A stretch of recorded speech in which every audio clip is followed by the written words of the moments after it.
Good morning, comic book fans. Welcome back to Comics in 5 Minutes. Fuck Ice. I'm your ever-loving host, Shorty.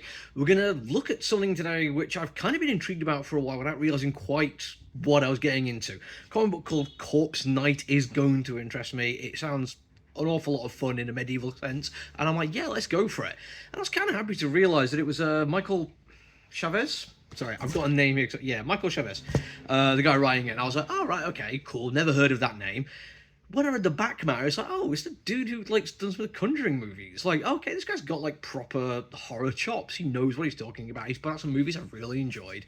But it did make me think of again, and I know for some people it might be me repeating myself, but just because you didn't come up through comic books, you can still approach it as a different medium to tell your stories in. I think some people get really, really het up about this idea that you haven't proved you've got the right to work in comics. That's gatekeeping.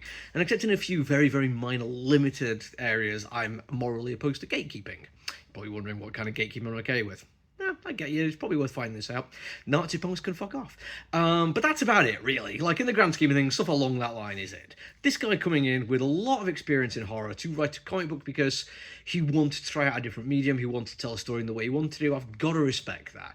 However, I do think there's like a little bit of a misstep in how he's approached this. It's the first issue of a comic book, and when you're doing this ongoing miniseries, however you're going to approach it, the first issue is effectively you advertising what you're doing. It's putting it out there so people know what to expect, how to engage with it, and basically get a sense of how you're going to tell the story.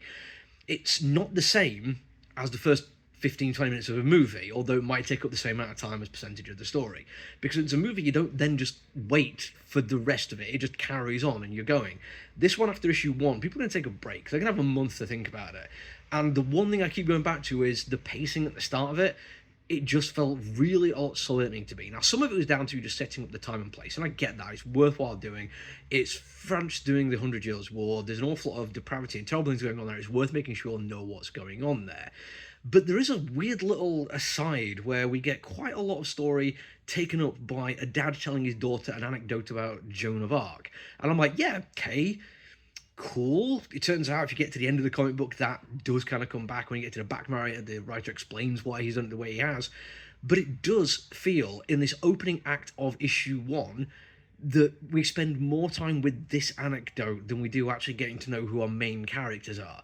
And yes, I've said before, you can push some of that back into discovering characters through narrative and through flashback even, but it did feel like you had a chance to do a little bit more of bringing me, the reader, in and making me care about who these characters are, and instead it was like, oh, cool, Joan of Arc, nice. And like I say, it does come back later, it does become relevant, and when you read the back matter, you get a lot more explanation as to why it's happening, and I'm like, yeah, cool, that absolutely feeds into it. But for taking up that much of an issue 1, I just feel like you wanted to get more into the story. Once you get into it, though, it's great. I do like the characters, I like the world. There's quite a lot of brutality involved in it, and the scene setting is done really effectively. When we do get to the horrific violence, like the inciting incident for the Corpse Knight, as it were, and the fallout of that incident, it is really well done. Gotta give credit to the writer for the pacing on this kind of thing. It does build up in terms of violence, takes the foot off the gas to let us find our breath before going right back into it. Brilliantly done rise and fall there. And it looks pretty damn good as well. The colouring and the line work throughout is brilliant. We get a fantastic use of colours for different lighting areas, either outside at sunset, inside by candlelight. It's all done really, really effectively.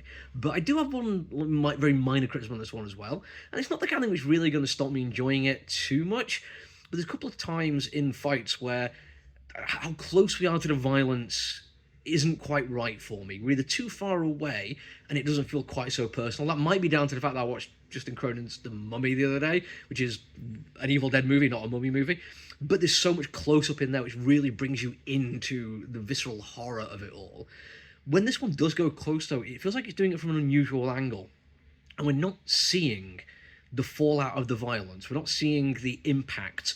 We're kind of seeing what happens, don't get me wrong, but I'm not sure how affected I am by it because I don't know whose point of view we are, where we in the world we are to experience it.